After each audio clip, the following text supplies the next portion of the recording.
Introducing the Flaming Coals Offset Smoker Charcoal Basket. This is used to effectively control the burning of your wooden charcoal when cooking on a charcoal smoker. The 10mm laser cut holes cover the entirety of the 1mm thick stainless steel basket.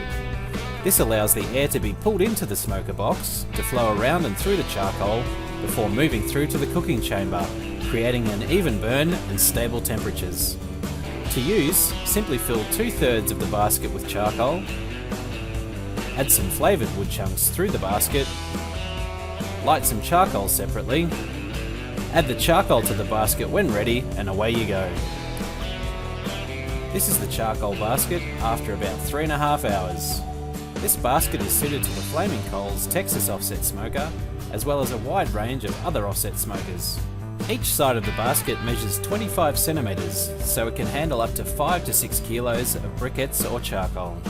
The Flaming Coals Offset Smoker Charcoal Basket is easy to clean, easy to use, and is available now.